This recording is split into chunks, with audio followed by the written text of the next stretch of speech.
X-ray back today. They're not cracked or anything. So oh, that's good. That's good. I've never been X-rayed outside of my teeth.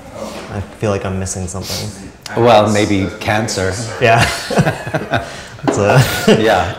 So let's talk about the new one then, shall we? What was the genesis of that project? Gerontophilia. I was looking for a kind of a more, shall we say, accessible kind of story and script, something more narrative to do with my producers Jennifer Jonas and Leonard Frolinger, that we could get go through the Canadian financing bodies to get made. So I came up with this idea, which I thought was somewhat consistent with the themes of my other work, but it's more it's not sexually explicit, and it's more slightly more mainstream, I would say. So, but the idea about a boy, an 18-year-old boy with a sexual fetish for the elderly, came from running into a lot of people with strange fetishes over the years, and particularly running into a lot of younger men, or men who told me when they were younger, when they were 18 or 19, 20, that they were sexually mentored by much older men, sometimes well over 50 or 60 even, sometimes older. So it isn't, I mean, it does happen. It's not totally unheard of. The other thing is, I kind of dabbled in the same area with Hustler White, which is about male prostitutes and their Johns on Santa Monica Boulevard in Los Angeles. And quite often, it's younger men with much older men, but they're getting paid to have sex with these older men. But in my experience, and especially when there used to be a lot of hustler bars and more community between the clients and the prostitutes, they were, we call them gay for pay. They're maybe straight, or they're not gay identified, but they are having sex with these older men. But there's absolutely a sort of another connection between them, either emotional, or they may feel like they're being protected by these older men, or taken care of, and there's a emotional dimension, and there's also a sexual dimension where they actually enjoy having sex, but they can rationalize it because they're being paid. So I just took that out of the equation, and had a young man who isn't a male prostitute. He just is a normal kid who discovers that he has this fetish for the elderly. It's not even necessarily gender specific, but he finds himself in a scenario where he's has access to a lot of older men. And then he develops a relationship with one particular old man. How did you approach the concept that you were delving into a specific? I don't even know if I would use the word fetish. It's definitely a fetish. Okay. In fact, I didn't want to shy away from that at all. I mean, gerontophilia is a sexual fetish. Because you can tell the earmark of a fetish is, I mean, the more pronounced or extreme it is, the more it turns the individual on. So, for a real gerontophile, the older the object of desire, the more wrinkly and sagging the flesh, the closer to death maybe, the more turned on they are. That's a key part of the fetish. So. And Lake, the character in the film, draws all these old men, and he really hones in on those kinds of characteristics, and that's what ultimately turns him on sexually. But like in all my films, I mean, just because you have a fetish or some kind of perversion, quote unquote, doesn't mean that there can't be a romantic element to it, or feelings, emotional feelings. There's certainly a love aspect to, even the most ardent foot fetishist, still adores the person who's attached to the foot, or can. I'm curious that you mentioned Hustler White, because in that film you play the character that is actually investigating this, and now, like in this film, there's a parallel. You're the director that's investigating this particular subset. Like, how do you approach that kind of, it's almost like an ethnographical study, but in this one it's like a step removed, because you don't get a sense of that community, it's just one particular story. Yeah, it's more isolated. I mean, for me, the most interesting part was that, for me as the director and the writer, is that I'm kind of in the middle of the age between the 18-year-old boy and the 81-year-old man. So I can sort of identify with both sides of the spectrum. I mean, I've been an 18-year-old who's had sexual desire for much older men, and as I'm getting older, I can appreciate people who date much younger people as well. So there's that aspect of it. But in terms of this film, my point of identification in a strange way is more the female character, Desiree, who Lake's girlfriend, who's the same age as he is 18 or so. And in a lot of my films, I have a female character who is really kind of like my point of identification, because they're usually the kind of analytical one. They're the intellectual, or they think they're an intellectual, or they're philosophical, and they're the ones that kind of articulate for the other characters what's going on. It's like the character Medea in my movie Otto, who kind of took this young boy who thinks he's a zombie under her wing and kind of taught him about life and politics and the world. So it's Desiree in Gerontophilia who really articulates for Lake what's going on, what his fetish, the implications of his fetish, and why he ultimately, once she wraps her head around it, why he shouldn't be ashamed of it, and that he actually is a kind of revolutionary, because he's going against all the conventions of society that say that youth and beauty are the only kind of sexual ideals, and in a way he's even going against nature, because nature encourages people to look for younger mates and people with symmetrical beauty and all these kinds of things. So he's really a kind of a unconscious revolutionary. So if that's your point of identification, what does the list that she has mean to you as the director and the writer? Yeah, so Desiree has a list where she's always adding more and more people to her list of female revolutionaries. And I mean, part of the satire of her character, I always identify with these female characters, but there's a kind of a gentle satire of them as well, because ultimately, like myself, I can never live up to my ideals, or I might perceive myself as being subversive, but I'm still in many ways living in a privileged society, and etc. So as my Cuban husband always points out to me and mocks me for my supposed radicalism. But yeah, so she has this list, and it includes like it includes revolutionaries, but also terrorists and musicians, Kim Gordon and Jennifer Hurima, and Kim and Kelly Deal and all these people. So she also loves Canadian feminist writers. So she's, it's kind of an homage to girls I knew in high school who were, just really incredibly smart and really exploring and getting really excited about people that they kind of idolize, who are really going against the grain of society and really challenging everything and not accepting the status quo. So I always love those characters in films.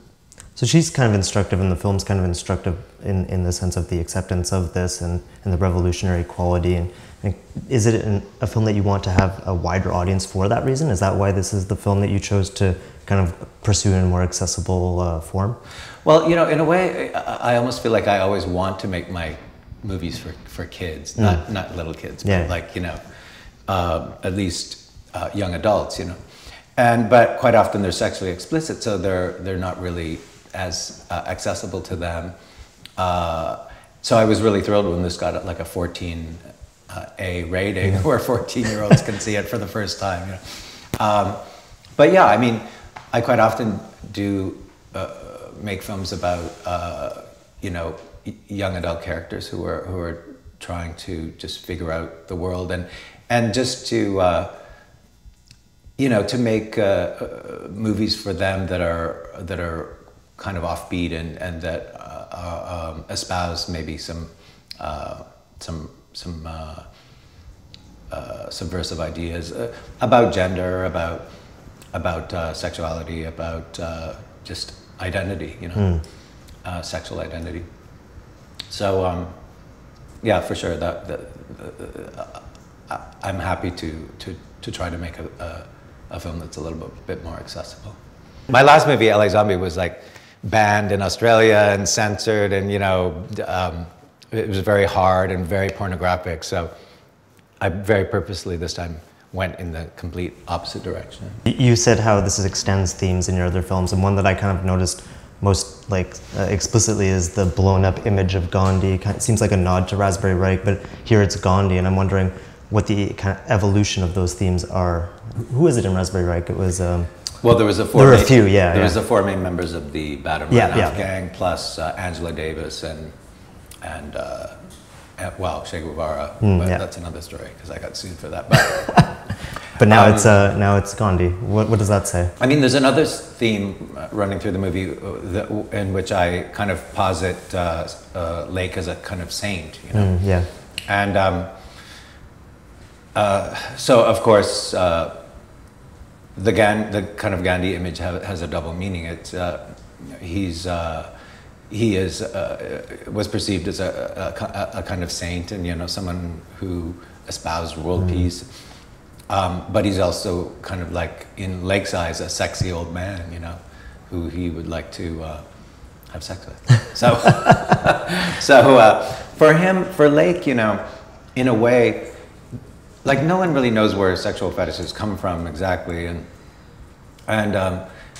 like I said, there is another dimension to it just besides the sexual. So, for him, you know, he has such an empathy for old people, or for people who are trying to change the world, or people who are, you know, these kind of idealistic, kind of like world savior type people, and that's part of the sexual attraction for him to them, that makes them sexy to him, you know. So in a kind of ironic way, Gandhi is like his. He could jerk off to Gandhi, or he could, like, you know, like his what he stands for. And then, you know, on the other hand, he's ambivalent about his sexuality. So when Desiree is needling him and saying, "Oh, you're a saint, you know, Saint Lake," and he's like, "I'm not a saint," because he's, you know, having sex with old men behind her back, you know. So. So that's another thing. I mean, there's a lot of rumors about Gandhi that he was gay actually now, and that he was having a relationship with this hunky bodyguard or something. So, you know, there's two sides to everything. Saints can still be saints and have a kind of another side to them that is hidden from the public.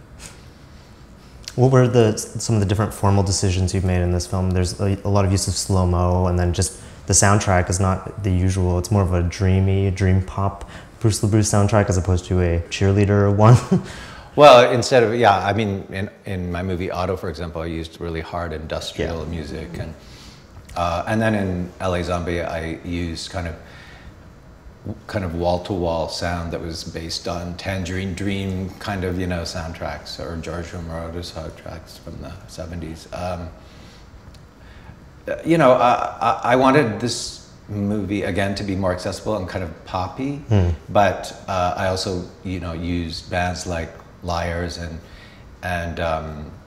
Pulp and The Horrors and Crystal Castles, and some local bands that are more sort of country folk, like Jennifer Castle and $100 Bill.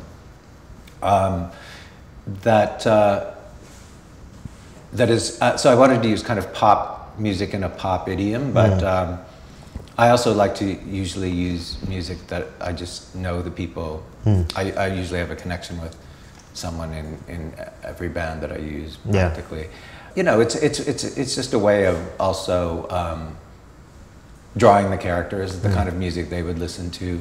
These kids aren't, Lake and Desiree are a bit out of the ordinary. They don't talk like, in kind of contemporary, lingo of kids. They don't talk valley speak or kind of like, trendy kind of trendy dialogue. They're a little out of time. I mean, the film is more kind of for me, a bit of a throwback to a kind of 70s aesthetic and 70s Hollywood aesthetic and style, narrative style. So they're a bit out of time. They're a little more sophisticated in some ways, in terms of their what their interests and their kind of the way they see the world. So I wanted the music to reflect that. It's a little more kind of it's pop, but a little more thoughtful and kind of meaningful pop, I would say. I'm interested in the concept of time and the period, because I know with Otto you mentioned that in these kids you saw a kind of pre-Obama feeling of being dead and detached in that way. Where would you localize the kind of political context of these characters? Well, I mean, it's a combination of going back to this sort of previous, more innocent time where you could be more idealistic, I mean, obviously Obama has been a bit of a disappointment in terms of hope and change, but these kids are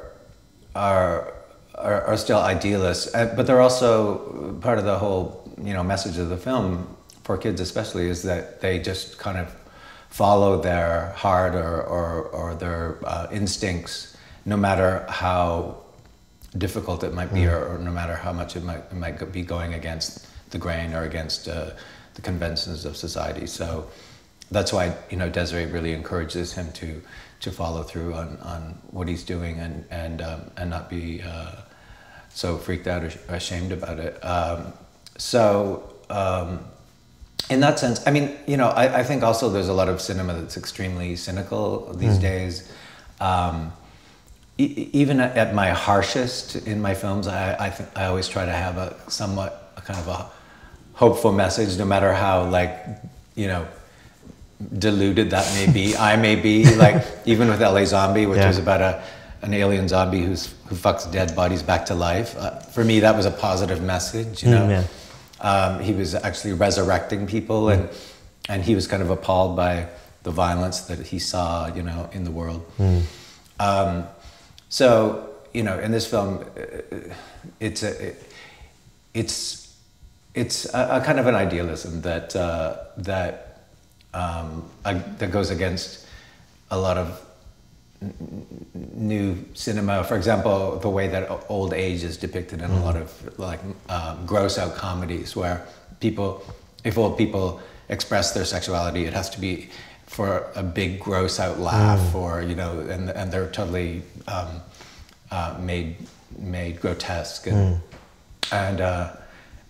so sometimes a little sincerity and a little kind of a little less cynicism is, I think, a good thing. You mentioned how older characters are depicted.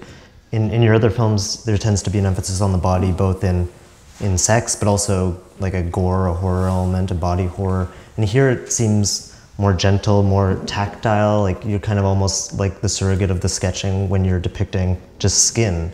And how are you approaching the visual of depicting this age group? Well, I didn't want it to be sexually explicit, the film, at all, but I wanted it to be, I didn't want it to shy away from the implications that this 18-year-old is having sex with an 81-year-old. So, and the film is seen through his eyes, through the eyes of his fetish, his sexual fetish and his love fetish for the elderly. So, so the camera's quite close up on the old man quite often, and it kind of presents him aesthetically as something really beautiful. He's naked as well, more than the boy is, you know. So, so that's part of this kind of gentle satire of the film, is that the old man is the object of desire. So it's kind of flipped upside down from the usual expectation. And then just in terms of aesthetics in general, you know, we shot on an Alexa, and we used these great 70s Zeiss prime lenses that, and kind of we gave it a slight monochromatic kind of look, so just to make it very soft and dreamy. What is the relationship with the place that it takes place in versus, say, like an LA Zombie or an Otto? They seem very rooted, whereas this, the Canadian element is there and not there at the same time? Yeah, I mean, I did want to sketch in a bit of Montreal, and this, you know, because it was shot in Montreal and it was financed in Montreal, in Quebec. But again, I didn't want to, I wanted to make it a little more universal, you know. I mean, LA Zombie is very much about LA, and Otto is very much, in a way, about Berlin. I mean, Berlin is almost a character in the film. Well, I mean, it's the first film that I've shot in Canada since like 94 or something. But you know, I didn't want I wanted to make it a little more universal, but at the same time, it is a very Canadian film. I mean, they're, you know, when they pull out the map of Canada, they're trying to get across country. Desiree's references are very much about, you know, Canadian feminist writers, and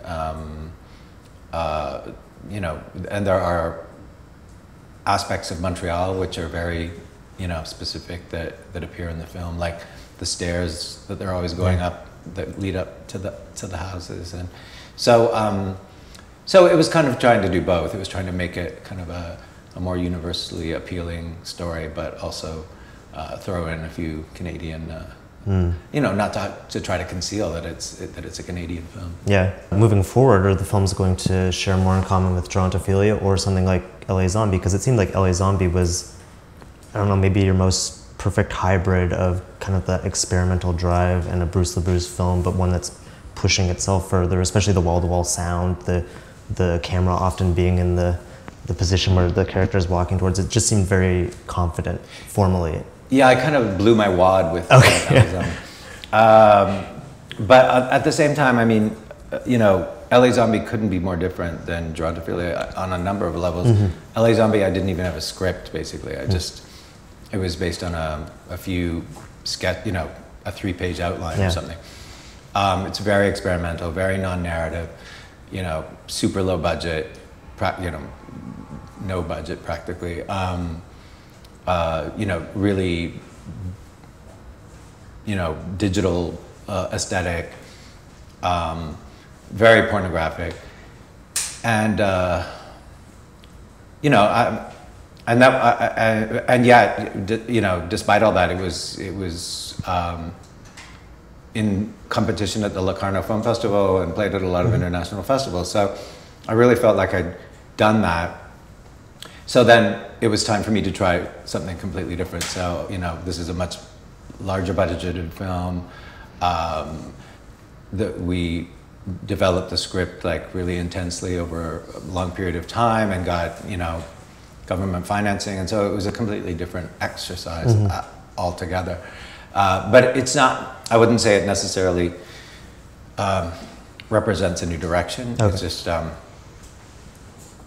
more of an, you know, even when I'm making a film that's more accessible, for me it's like an experiment, you know. It's something I haven't done before, and something I want to try. I've never worked with a union crew before, you know, so I worked with a full union crew in Quebec, and so that was great. I mean, it was the experience of shooting it was really amazing. You know, I already have another film that is in the can that will be out early next year, and it's an experimental version of a stage production of Arnold Schoenberg's Pierrot Lunaire that I did a couple years ago in Berlin, and it's super non-narrative. It's like a silent film. It's with, you know, Schoenberg's music. There's a jerk-off shot in it. I mean, you know, so obviously I'll be going back and forth, but I'd love to make another large-budgeted narrative film as well. I'm curious about that project because you always deal with the kind of literary element in most of your films. What was it like doing a straight up staging, I guess? Well, I mean, it was really the first time I'd adapted or interpreted someone else's work, yeah, which was really interesting. I'd like to do more of that, actually. But having said that, I mean, I did a very kind of outrageous kind of interpretation of Schoenberg. I mean, Schoenberg is very, you know, as a composer was incredibly radical in his day, and developed this atonal scale, and was considered a kind of heretic by the classical music, you know, establishment. And so, but I you know, I used a narrative that involves a female to male transsexual, and there's a lot of very contemporary and kind of politically incorrect kind of imagery in the film. So, you know, those kinds of projects, and it's, you know, I got support from the Ontario Arts Council to make the film. So those kinds of films allow you, because they are lower budgeted, a lot more, you know, a lot of freedom to really, because there isn't as much pressure of the large budget and of marketing and things like that. It allows you a lot of freedom to do things that are pretty off the wall. So that's something that I wouldn't want to give up. I mean, ideally, you know, I think the most interesting directors do both. And I've interviewed a lot of directors over the years who like Paul Verhoeven or writers like Joseph Stefano, who wrote the screenplay for Psycho. And, you know, I've talked to these men in interviews, and they always say that one thing they always want to do is make porn, you know, or the one thing they wish they could have done in their career. So I think really the most interesting directors try to not make the same kind of work all the time, but try a variety of things. Are there more opportunities for that? I know you use Indiegogo to some extent on Gerontophilia, and obviously there are more distribution avenues created through digital and the internet. Do you find it easier now to pursue this? My Indiegogo was a bit of a flop. We were just trying to top off, you know, the financing we already had, and there's a real art to it, you know, and if I did it again, I'd definitely do things differently. You know, it's great that there's that kind of financing. I mean, it's always really difficult to finance a film, whether it's a $50,000 film or a $1 million film. I mean, it's always a struggle somehow. And it also depends on what's going on in the economy and what's going on. Like Otto, I was able to get a lot of private investment from the art world because there was an art bubble at the time, and there was a lot of cash flowing around it. You know, so you never know. It depends partly on what the current economic situation is, or what your economic situation is at the time, you know, but ultimately you just make the movie that you want to make and factor in, you know, what kind of budget you have, and you kind of make aesthetic choices based on budgetary limitations, and you know, so who knows?